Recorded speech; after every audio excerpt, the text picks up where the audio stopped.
we are entering that time of year where there are clearance sales, after holiday sales. They're coming up soon. And January is actually one of the best times to like pick up really good deals on luxury items because, you know, they can be 40% off or 50% off in some cases. And some even more. Like there's some deep discounts on some things that, whether it's because it's a really small size or it's a color that not everybody likes or, you know, whatever it is. So what I wanted to do today is talk about the things that at least I will not be purchasing in 2024, 2025, and I would generally recommend no one purchase with their hard-earned money. Now, I have been a luxury beauty fashion lover for a very long time, and I have been purchasing luxury goods for a very long time. And I do have a lot of pieces that I have accumulated over the years, bags, shoes, ready to wear, that, you know, I absolutely love. And it doesn't mean that everybody else loves them. So if there is something on this list that you absolutely love and you wear all the time, that's fantastic. These are just my opinions, and they're more about, I think, a general sense of what is a good item to buy for the long term versus what might be trendy or what might be popular at one particular point in time. So first is the logo belt. Now I'm probably going to get a lot of comments for this because I know there's a lot of people out there who love their logo belts. But the thing is, whether you have, you know, the Gucci logo belt or the Hermes logo belt or whatever it is, these things come in and out of fashion, and brands, depending on their popularity at the time, can suddenly be a brand that frankly no one wants to wear. And they're very expensive. You know, it's $1,000 for a belt, and all it is a leather belt with, you know, big whatever's on the front of it, whether it's the GGs or the CD or the whatever. And in certain circles, I'm trying to be very careful how I say this, it can be deemed to be a little tacky.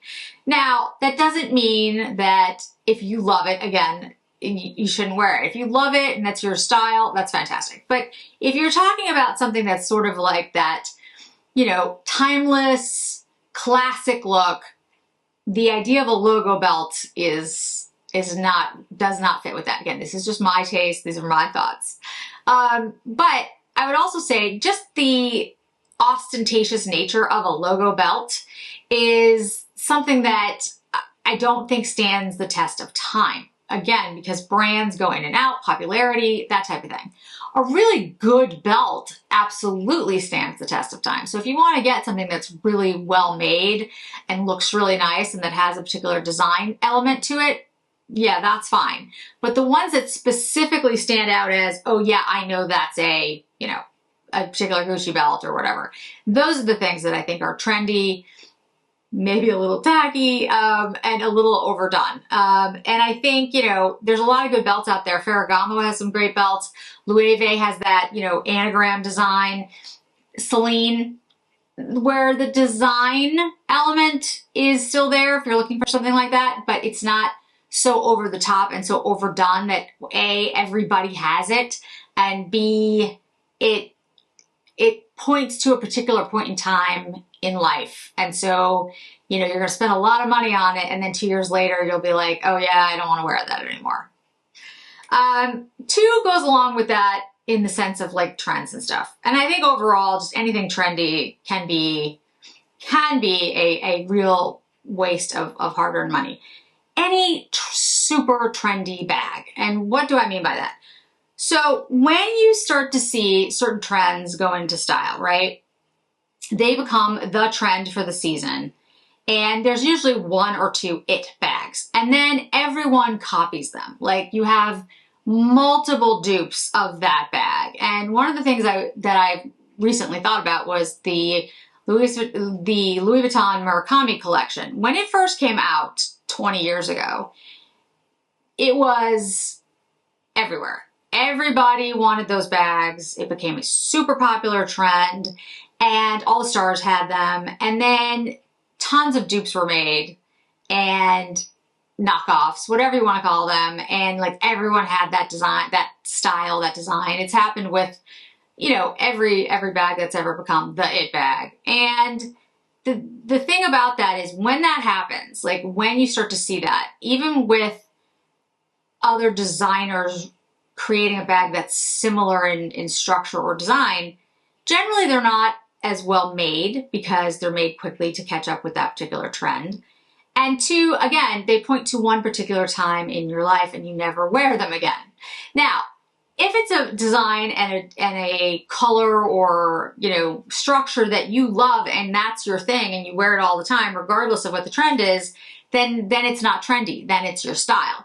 But if you're doing it just because it's like the thing at the moment, I can promise you after 30 years of buying bags, you will eventually want to declutter it. So I'm not saying I haven't done this, like we've all done this. So like the Jacquemus, the little, I forget what it was called, little bag, the Gucci Marmont bag, the Balenciaga bag, which was super popular for a while, the Bottega Veneta, the chain, the really heavy chain, which looks really cool, but weighs like 90 pounds. There are, you know, these bags that come on the scene that catches everyone's eye and everyone's like, oh, I have to have that bag. And it's one of those things that, yeah, it's so distinct and so unusual that for the time, which is why usually it, you know, catches favor, but it tends to be a trendy thing, tends to be. There are some, of course, that are really well made, that catches everyone's eye and they become the it bag. The Bottega Veneta Andiamo bag. That's a bag that has become incredibly popular. It was basically the it bag last year. And now it comes in different like styles. And that bag is extremely well made. Bottega uses incredibly good leather and craftsmanship. And that's an investment piece. If you buy that bag, I don't actually own one. I'd love to have one someday. There's a particular shade that I want that I can't seem to find anywhere, a particular colorway. But that's going to last you forever. And it's a classic design. So although trendy, it's also a classic piece that is made really well. There are a lot of Chanel bags that are like that, the classic flap. Although I would argue the new ones aren't really worth buying. I would spend your money on a bag that's, you know, 20 years old because it has 24 karat gold plating. And frankly, the leather's better. On the older bags, the leather on the new bags is much thinner. I have not purchased a Chanel bag, a new Chanel bag, in 3 years. The bag that I have that's new is a 19, and that's only because the 19 is a new bag. Like, that's a new design. But I personally would not buy a new Chanel classic flat bag. I would buy a vintage because the quality is just so much better that the cost is more now. I mean, it's ridiculously expensive now to buy a classic flap. And the old ones, I just think they're better made. I've seen them in person. I think they're better made. And I like the designs more. I even like the stitching and the styling better. So when it comes to bags, invest in something that is going to last you 20 years because they are a very high price point. We're talking luxury bags. We're talking, you know, $5,000 to $10,000. If you can even, I mean, let's face it, most people can't even afford that. I can't just be like, hey, I'll just, you know, drop 10 grand on a bag. If you're doing that because you're saving up for years to buy it, make sure that it's not something that you're going to wear for 1 year and then regret. The next is something that I am absolutely guilty of. Costume jewelry, designer jewelry. And I'm wearing a pair right now. These are Chanel earrings that I bought 2 years ago, a year ago, maybe a year ago. And these are all, you know, they're costume jewelry. They're not even gold plated most of the time.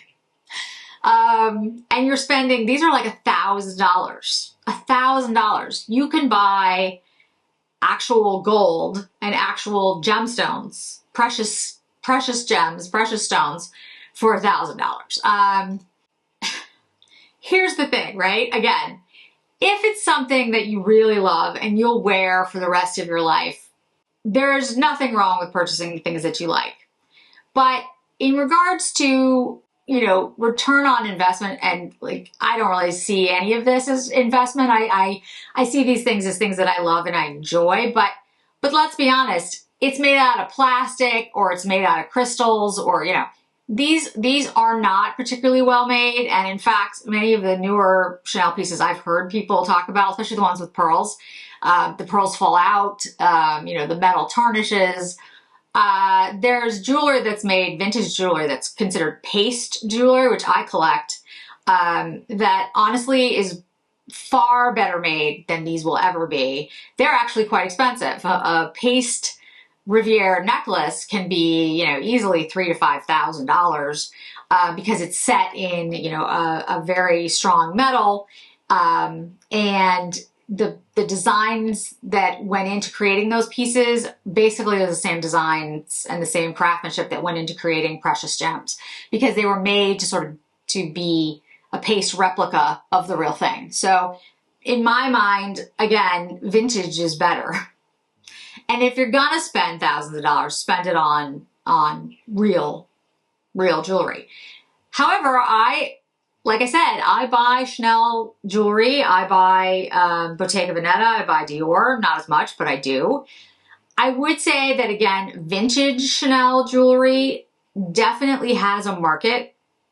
So if you're looking at pieces, if you look at jewelry, costume jewelry as a way, as like, not necessarily an investment, but that you want to know that you could sell it someday, the vintage pieces definitely have more of that going for them, because they are 24 karat gold plated.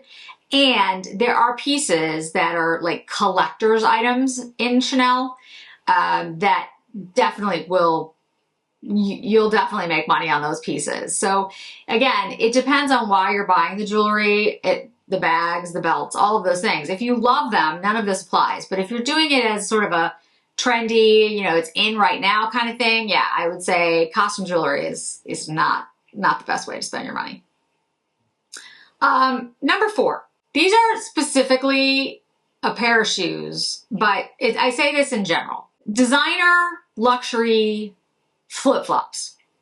If you've ever, and now there's probably so many people out there right now who are like, but I own a pair. I'm sure you do. And I get it. The Hermes, the Oran sandals. Here's the thing about those shoes. First of all, they are the noisy, you're flip-flopping your way through wherever you're going. You can hear those shoes 3 blocks away. It is the sound is terrible. I'm sorry guys, but it is. It's terrible. And and again, this is just me. It's tacky. Like it's to me, I'm just like, oh, because it announces you before you even like turn the corner, and it doesn't support your foot in any way. Like there's no sole there. There's no impact. Like you're hitting the ground with those shoes. It's completely flat. There's no support for your foot. And honestly, I just think they look terrible. I do.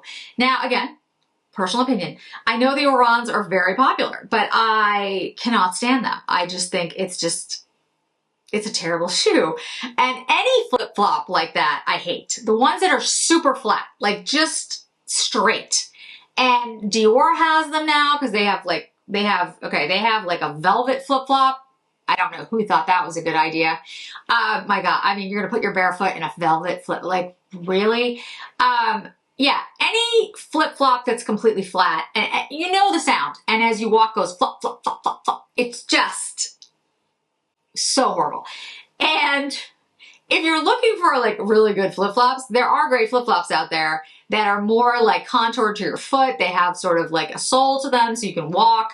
I have those. I get it. Like, but don't spend $1,000, $800, whatever it is on a Hermes or Chanel or Dior flip-flop.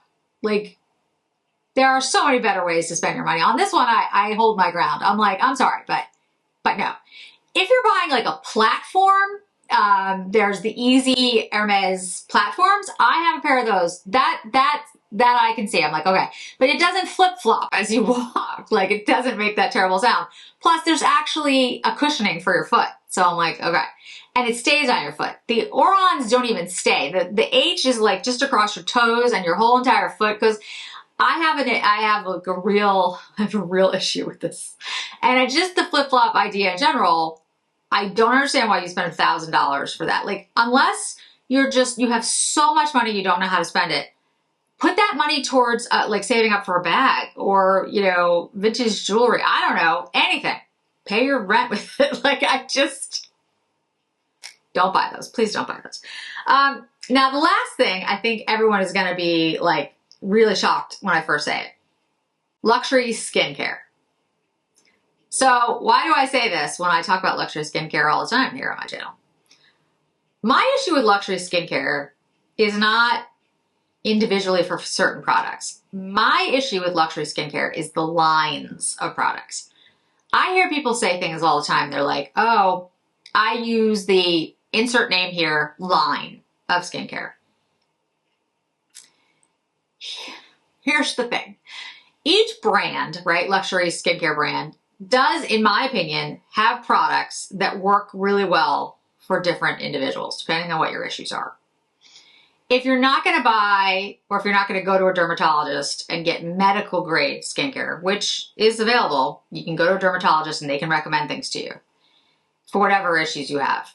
And you're not going to get, if you're not talking about lasers and devices like, you know, the new face device or the newer device, I can tell you, like, the newer device, the RF device, that absolutely does work. I've done videos with them. I've worked with them. They're not sponsoring this video or anything, but right now you can get them 20% off for the holidays and then 15% off with my code on top of that. It's a really good deal. That actually works, and there's scientific data that shows those tools work. And you can even see it in my face. My face is tighter, has more collagen.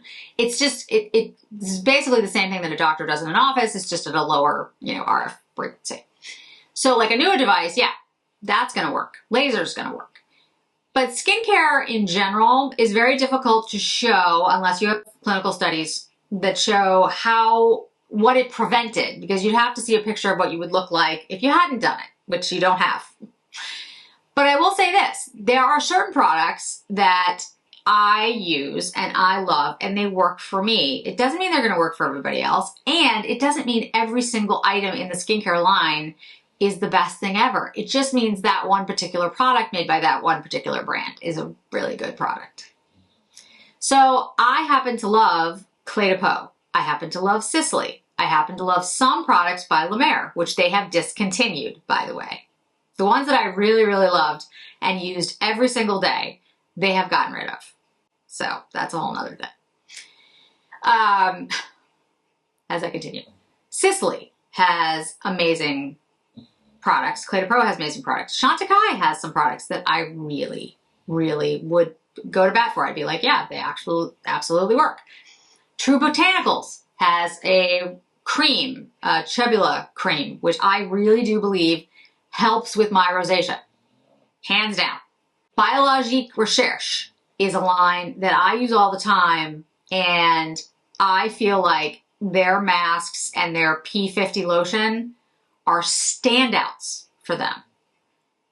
But it doesn't mean for any of those brands, and Omar Visa, their products I really am enjoying, and I especially love their mist. Like, I see a difference when I use that mist versus others. And there's other brands. But my point is, I don't then buy every single product on their skincare line.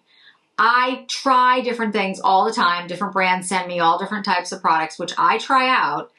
And then usually there's one or two, if I'm lucky, products that become things I use all the time because I see a discernible difference. Just blindly going along with a line of skincare because it has pretty packaging and has great marketing, even if you don't see a change in your skin, in my opinion, is a waste of money.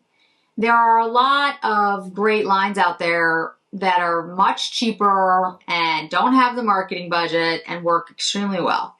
Remedy is a brand that has sent me PR. I've tried it, and my favorite thing by Remedy is their lip balm. I've said it many, many times. It is really good. It doesn't taste, if you get it in your mouth, it does not taste good. It has no pretty packaging, and it kind of feels weird. It's not glossy. It's almost matte, but the stuff works. So in my opinion, yeah, buy that. You know what I mean? Like if you're looking for a glossy balm, I have recommendations, like, and I wear those too, generally during the day. But these are the kinds of decisions you need to make about your money and where it goes, especially when I think we are in more difficult economic times. Spending $1,000 on a jar of cream that really doesn't make a heck of a difference for you, that's a huge waste. The product that comes up most, I think, in this category is La Mer. And I will tell you, the La Mer cream does work extremely well for me. It is not the same La Mer cream that I used 20 years ago. It is different. I don't find it as effective as it was. I don't know exactly what they did to it, but it has changed. I still have it. I always buy like a 3.4 ounce jar of La Mer when it goes on sale, the original La Mer. And I use that when my skin gets very irritated and very annoyed with me. And it does always work. I mean, that for me, it does. And it is the only product that I can say for the last 20, almost 25 years that I can use that I know works for me.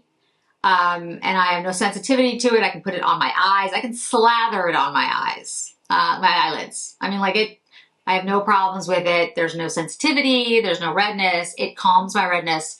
It calms my itching on my skin when it's dry and dehydrated. So there you go. And I'm going to stand by that because it works for me.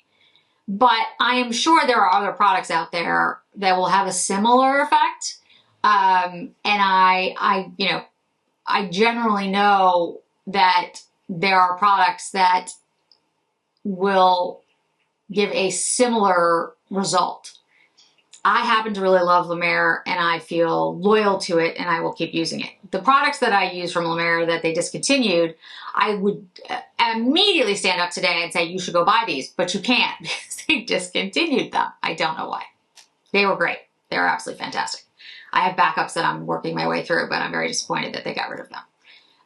The Amora Visa mist I have on my desk and I've been using this pretty much every day since I've got it. Yes, they did send it to me, but trust me guys, a lot of companies send me things. I don't need to use them all the time. So if I use it all the time, it's because it's really that good.